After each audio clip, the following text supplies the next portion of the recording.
Sadhu, sadhu, sadhu.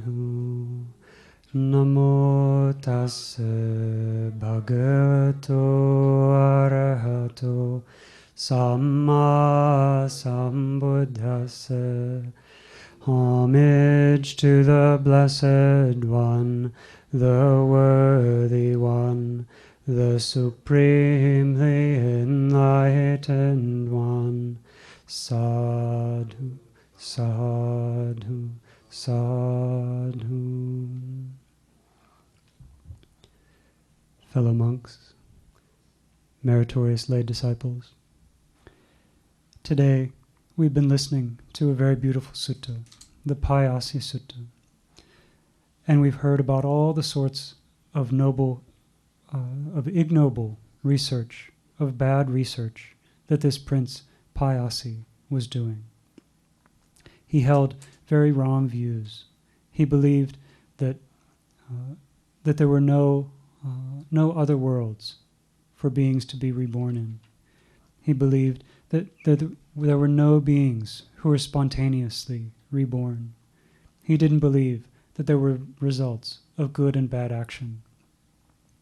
And he tried to investigate these things in a very unskillful way, not understanding the nature of this world, not understanding the true nature of these other worlds, not understanding about the results of good and bad actions. He tried in many ways to prove that his views were wrong, and he had convinced himself that he was correct, that other people were incorrect. But he had the very good fortune one day to meet a Venerable Bhante, an Arahant monk. Step by step, he explained to him how the research that he had been doing was incorrect, was not good research.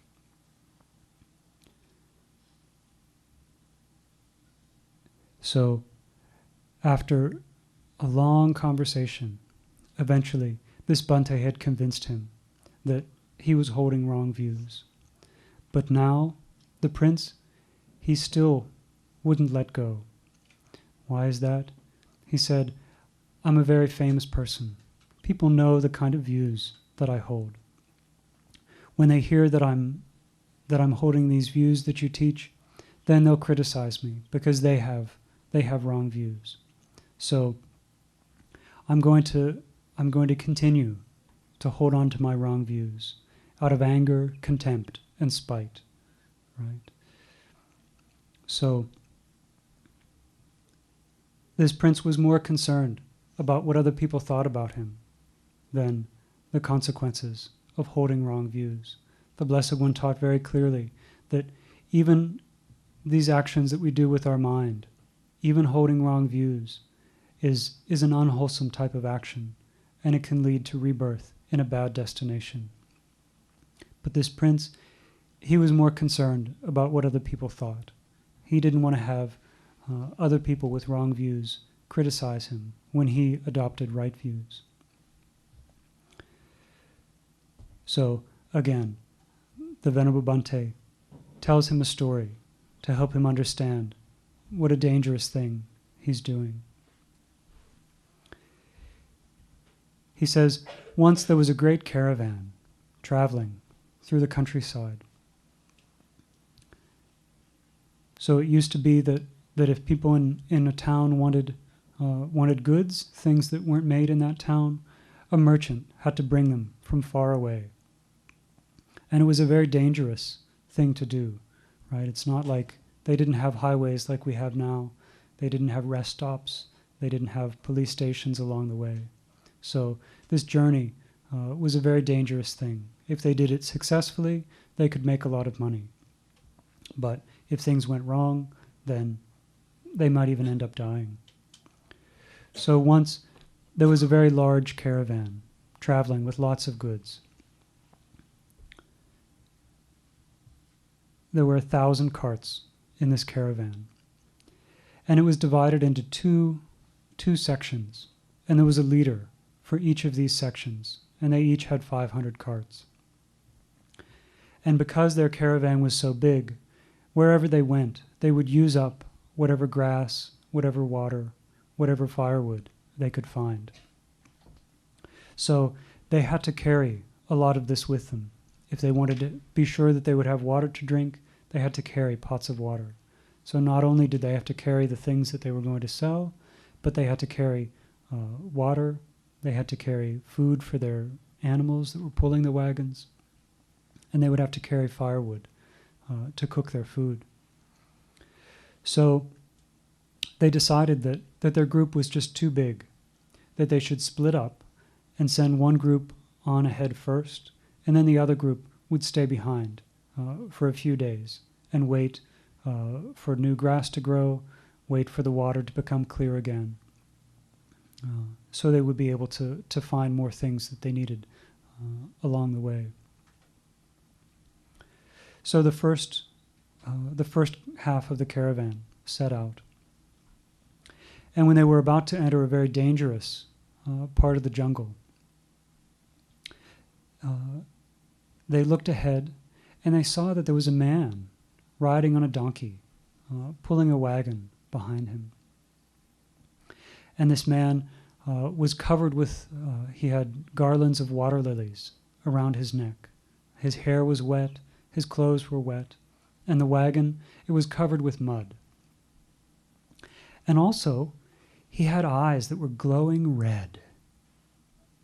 So how about this strange person, right? He's all wet, covered with water, but he has these very dark, evil-looking red eyes. And he comes up to the first caravan, and he says, "Oh, sirs, where are you going?" And they say, "Oh, we're going to such and such a place on the other side of this jungle."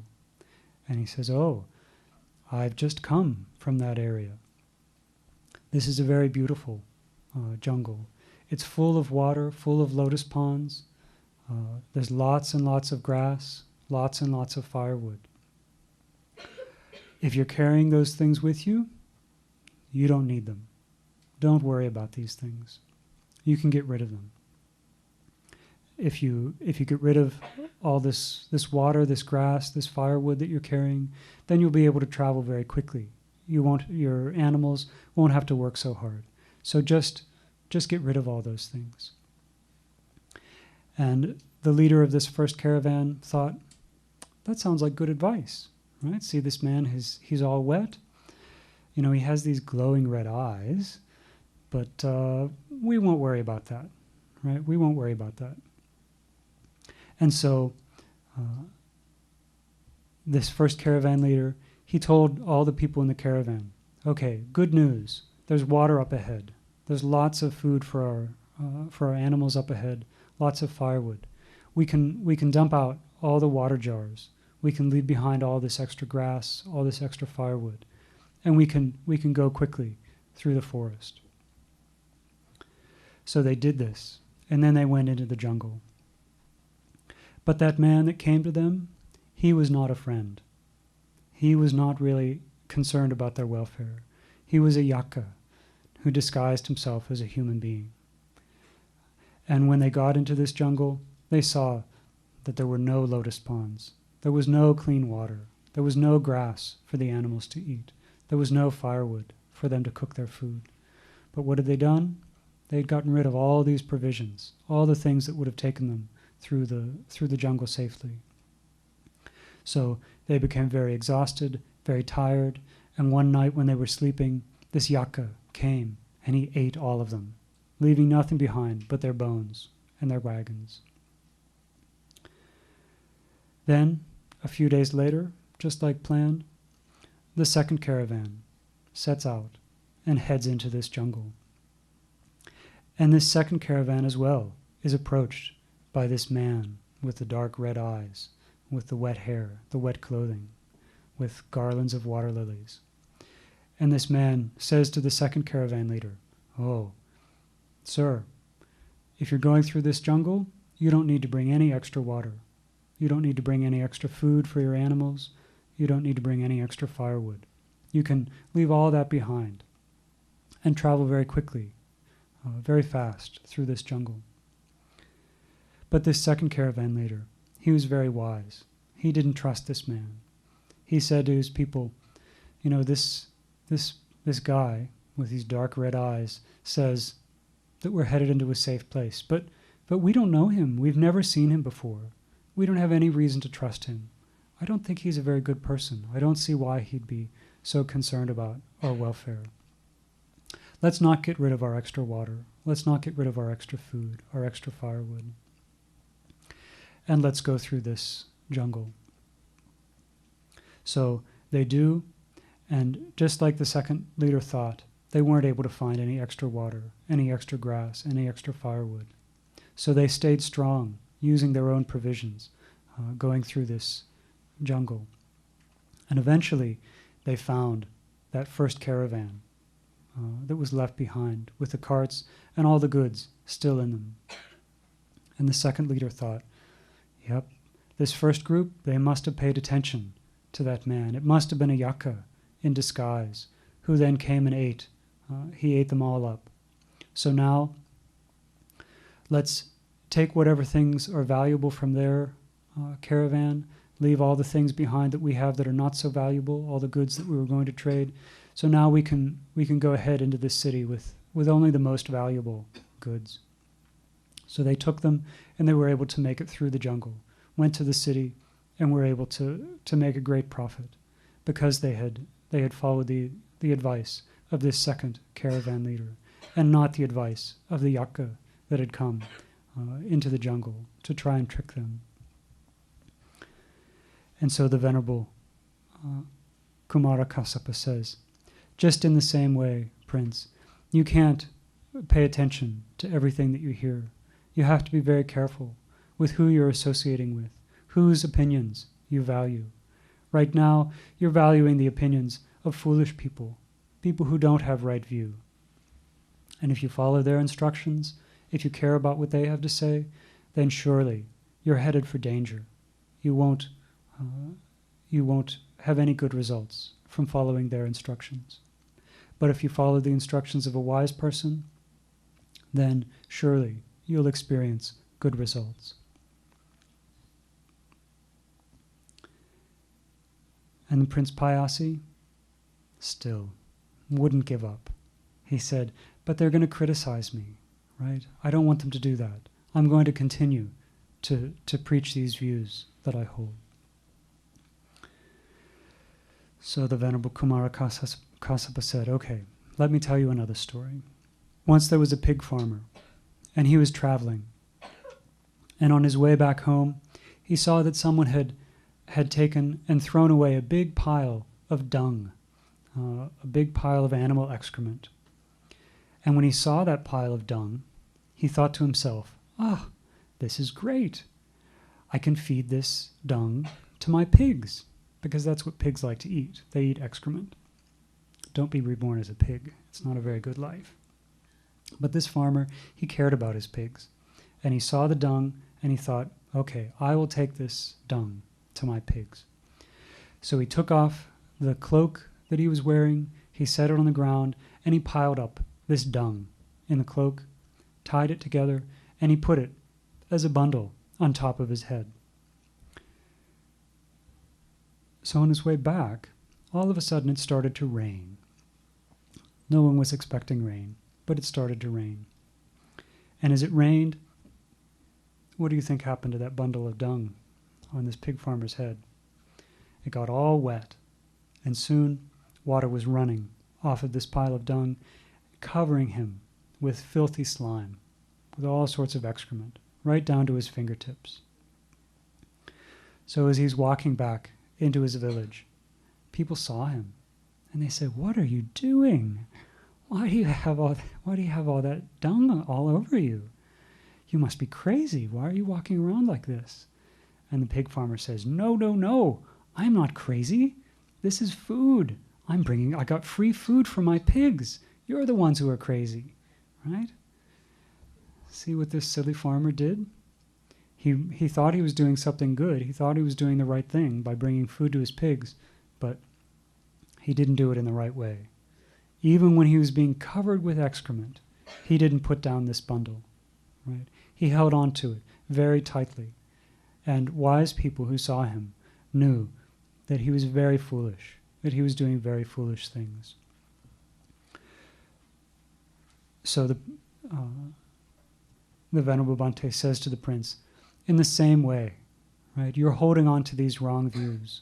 Wise people will see you and know that you're very foolish, holding tightly onto your wrong views, even though you know that they're wrong. Please, prince, give up your wrong views. Let go of these wrong views. And the prince says, Bhante, no, I still won't give up my wrong views.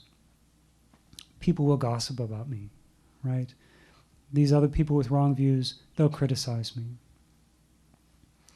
So the Venerable Kassapa says, okay, let me give you another story. Let me try and explain to you, how dangerous this is. So he says, once there were some gamblers, and they were using dice, right? So little squares with numbers on them. They were throwing the dice, betting on the throws that they would make. And there was one gambler who, he was fine as long as he was winning. But then whenever he would lose, whenever he would throw a bad throw and be about to lose his money, he would hide one of those dice. He would put it in his mouth secretly and pretend that the dice had gotten lost and say, oh, well, that round's no good, right? In that way, he would cheat and not have to lose his money. So not only was he a gambler, right, but he was a cheating gambler as well. So the other gamblers, there was another gambler playing with him, and he couldn't figure out why. For a long time things would be going good for this gambler, but then all of a sudden the dice would get lost. So he watched very carefully, and then he saw what he was doing. And he took the dice and said, let's make an offering with these dice for good luck. So he took the dice and secretly he covered them with poison because he knew what this cheating gambler was going to do. So then afterwards they would play again with the dice.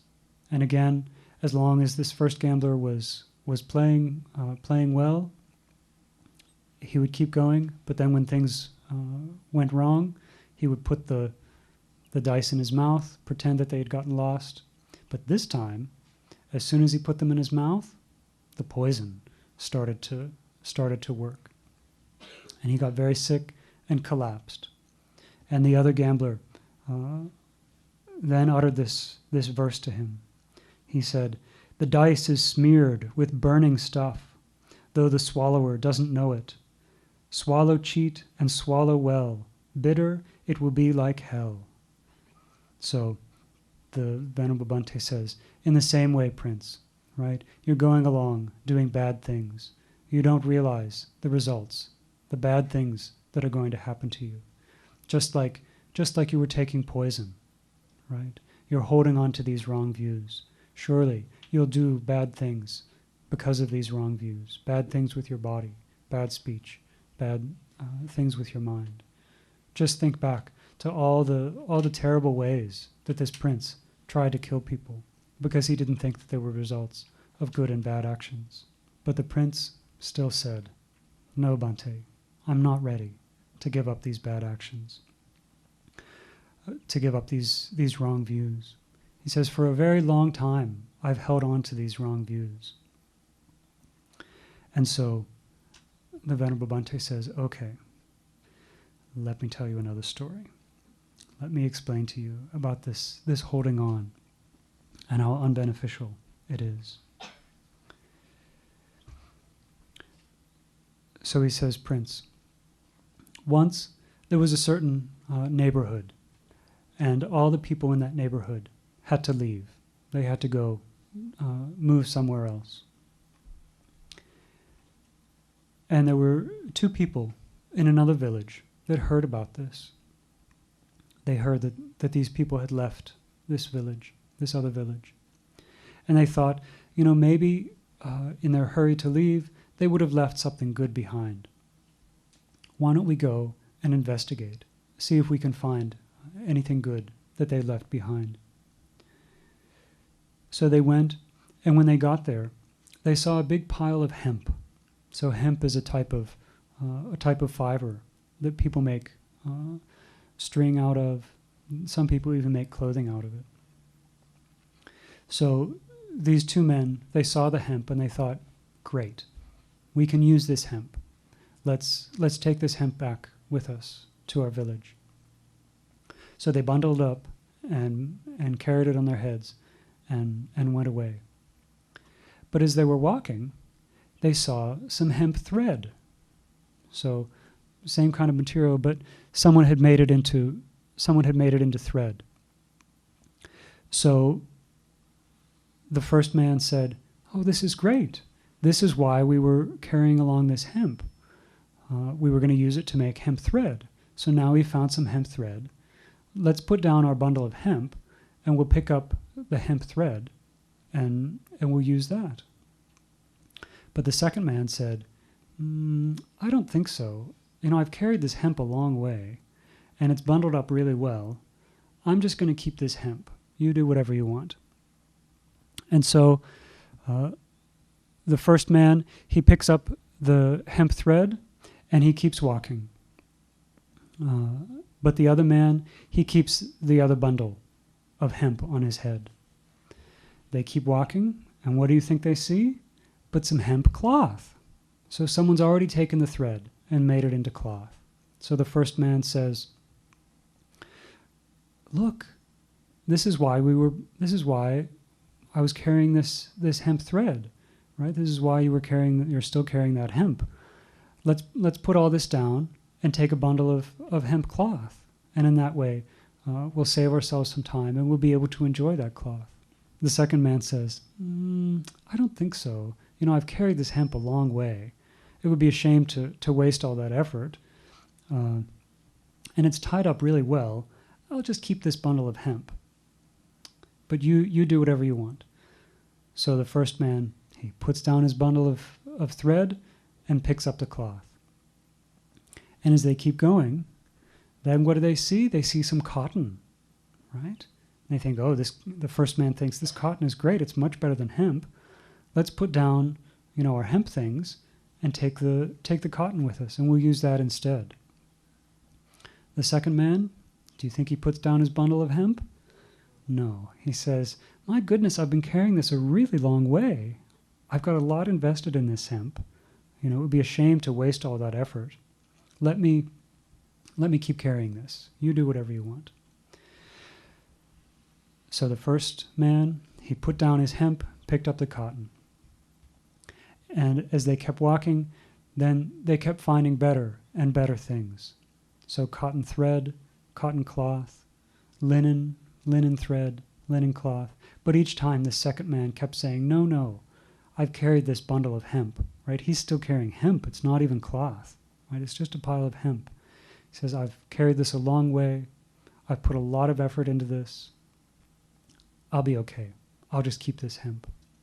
Till eventually they were able to find copper, iron, silver, and last they came across a pile of gold. But this second man, he didn't care. He cared more about this old pile of hemp, even though there was a pile of gold sitting right in front of him. And the first man said, "Listen, here's this gold. Think of all the things we can do with this gold. That's why we've been carrying these things all along, was so we could enjoy them, so we could have benefit from them. Put down your hemp. Let's take this gold back with us." But the second man, he says, No. You don't understand. I've worked very, very hard with this hemp, right? I've taken it a long way. It would be a shame to waste all that work that I've done with this hemp. And eventually, they get back home. And that man who carried the hemp, he wasn't able to do very much with it. He wasn't able to give pleasure to his family, to his friends. He didn't get very much enjoyment out of that hemp. But this second man, this wise man, who knew that he should let go of things that weren't good, that weren't very useful, and that he should pick up those things that are better, that are more useful. He was able to enjoy all that gold. He was able to give enjoyment to his family, to his friends, and in that way have a lot of happiness for a long time. And the Venerable Bhante says, Prince, you are just like that that hemp carrier, that man who, no matter what he saw, he kept carrying that hemp. He was so invested in that hemp. In the same way, you're so invested in these wrong views. You have the truth right in front of you, but you don't pick it up. You hold on to these terrible views, even though they haven't led to your happiness in the past. They won't lead to your happiness in the future. So, finally, Prince Payasi says, very good, Venerable Sir.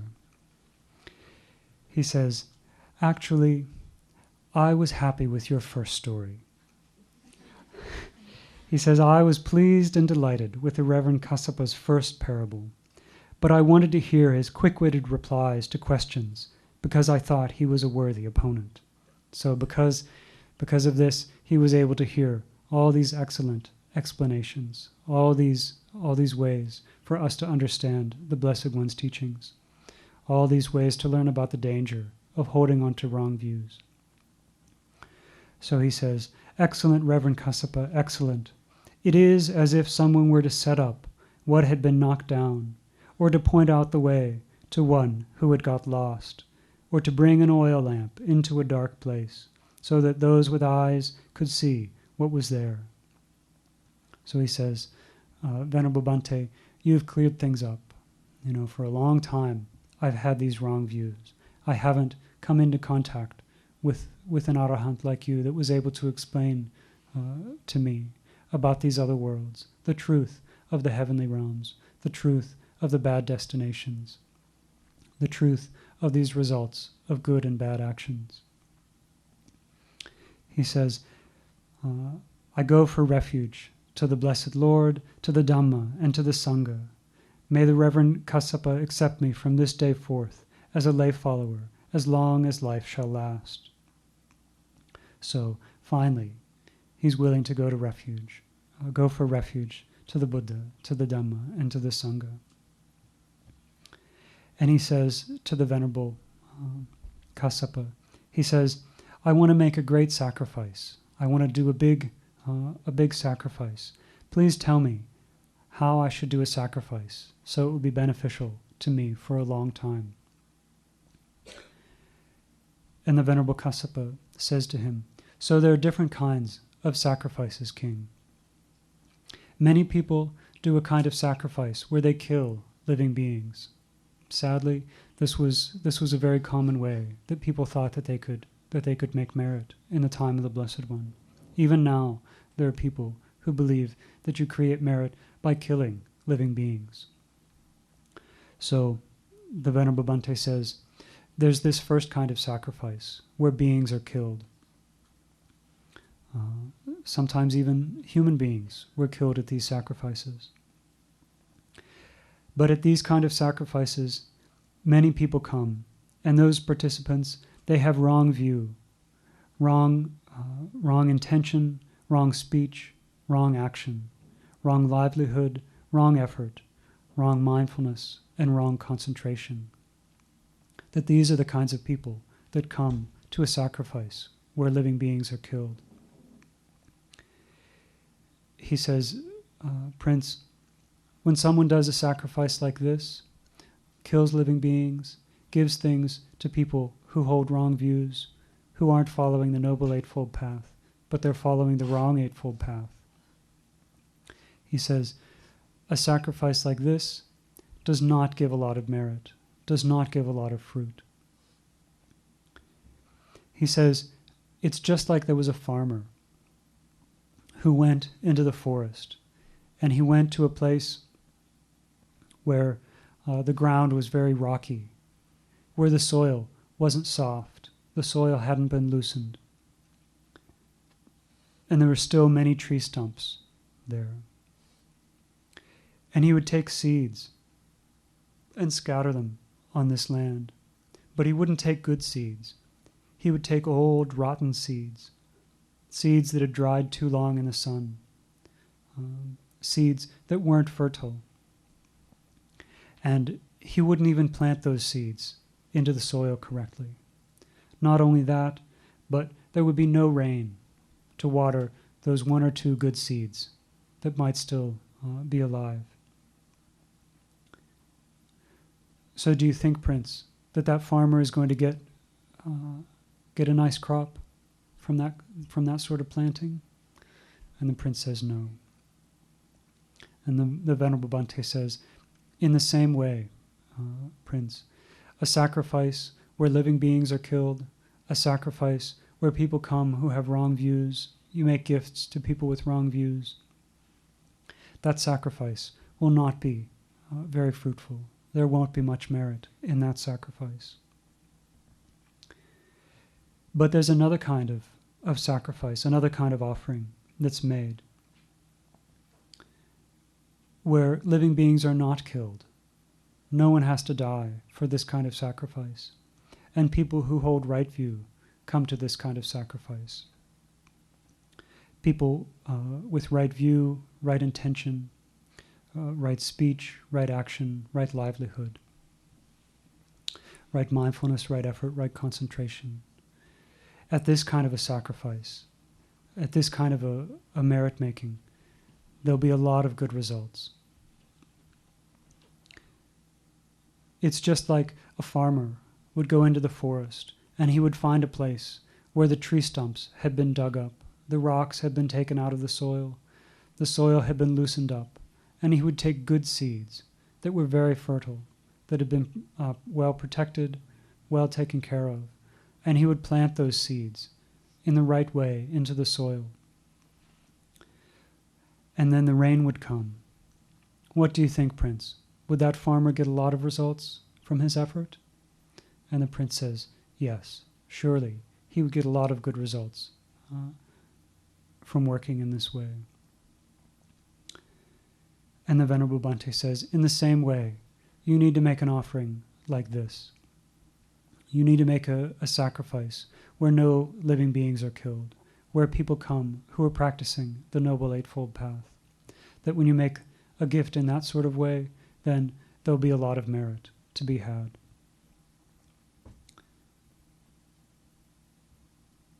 So, the prince, very fortunate to have met this Venerable Bhante, says sadhu, sadhu, sadhu. And he decides that he'll set up an almshouse. So he pays respect to the Venerable Bhante and goes back home.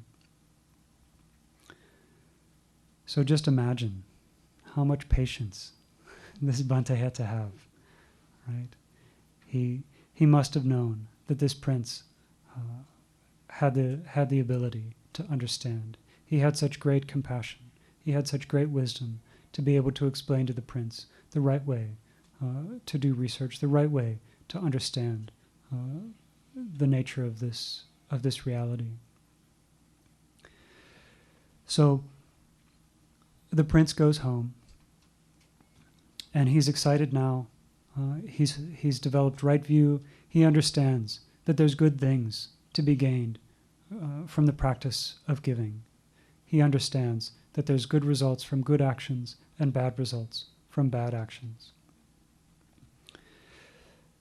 So he's going to set up a place where people can come and get food, people who need food, whether they're Brahmins, whether they're monks or nuns, whether they're poor people, anyone can come and get something to eat, can get something to wear. So he's never done this before. This is his first time. So he goes to his storeroom to find out what he has that he can give away. And he notices that when they come to the bottom of a bag of rice, a barrel of rice, that in the bottom, all that's left behind are broken pieces of rice. And he sees that his servants, that they don't usually use that rice to make food for him, that they just get rid of that broken rice. So the prince thinks, I know what I can do with that. I'll give that away. I'll cook that for people. And then he notices that that there's some pickle brine in some other barrels. Right? People had preserved some vegetables in vinegar, and when all the vegetables were gone, all that was left was this pickle brine. And he thinks, perfect. We'll use that to flavor the rice. So we'll make this rice porridge with the broken rice that we were going to throw away anyway, and we'll flavor it with this vinegar that we were going to throw away anyway. So before I knew about merit, I would have just thrown this away. But now I know that there's still something good to be had from it. I can make some merit through offering this. And I'd like to give away some clothing. So let's see, what do we have? And he found a storeroom that just had old rags in it. So rags that had been first used for clothing and then maybe were used for cleaning afterwards. And now they were terrible, right? Not even good for cleaning. But someone had stored them away thinking that maybe someday there might be some use for them. And so the prince thinks, perfect. We were just going to throw these away anyway. Now we can give them away. I'll practice generosity. I'll make some merit. It'll be great. Is this the way the Blessed One taught us to practice generosity? No. You're very fortunate. You've heard the Blessed One's instructions in great detail how to practice generosity. But this Prince Payasi, he didn't understand. He only understood a little bit. So he appointed one of his workers, a Brahmin named Uttara. He said, organize this dana in this way. These are my instructions. Use this broken rice, use this old vinegar, and give away this old cloth. So Uttara said, okay, very good, and set up this almshouse. And Uttara, whenever he would give this food away, he would do it himself. He made sure that he was the one that gave the gift. And as he would give this offering to people, each time he would say, may I be connected with Prince Payasi in this life through this gift, but may I not be connected with him in future lives. So each time he made this offering, he would say this, may I be connected with the prince in this life, but not in future lives. In this life, but not in future lives.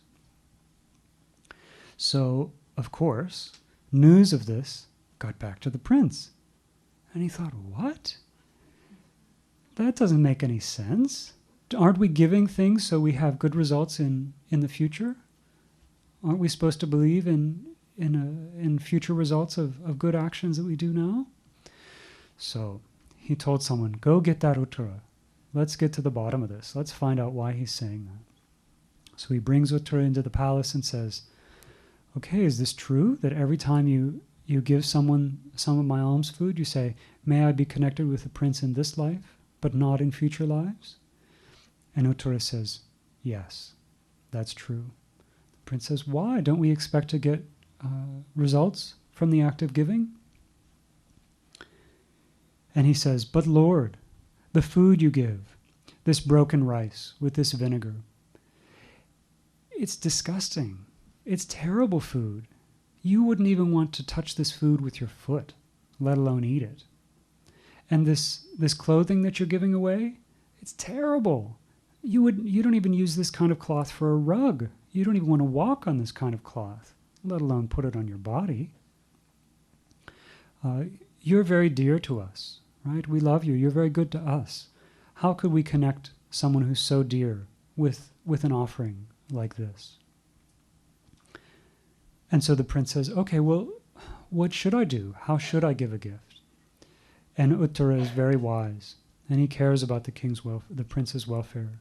And so he says, you need to give the same kind of food that you eat. You need to give the same kind of cloth that you wear. And so the prince says, very good.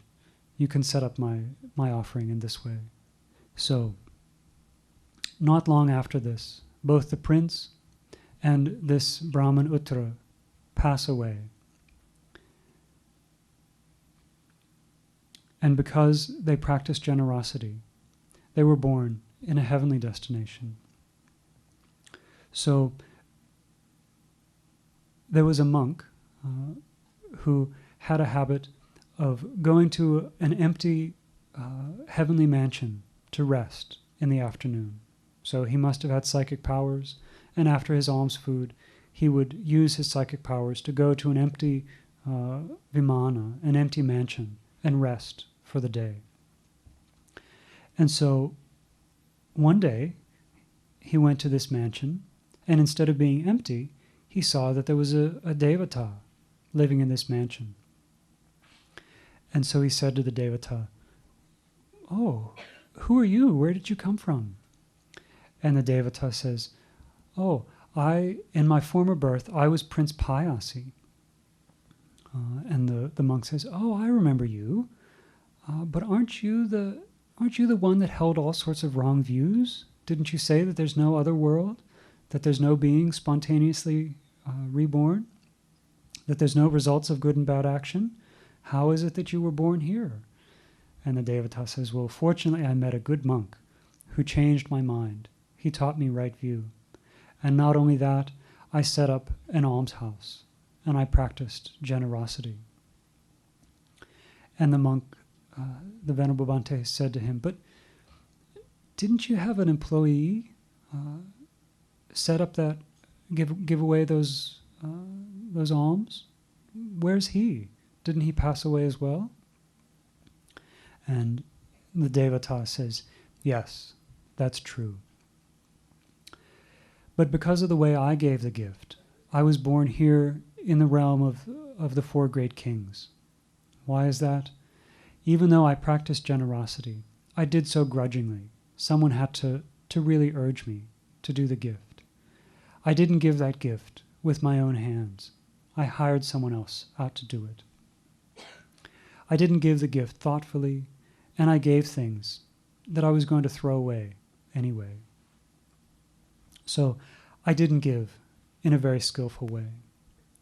But my friend, my employee, Uttara, he gave the dana very generously.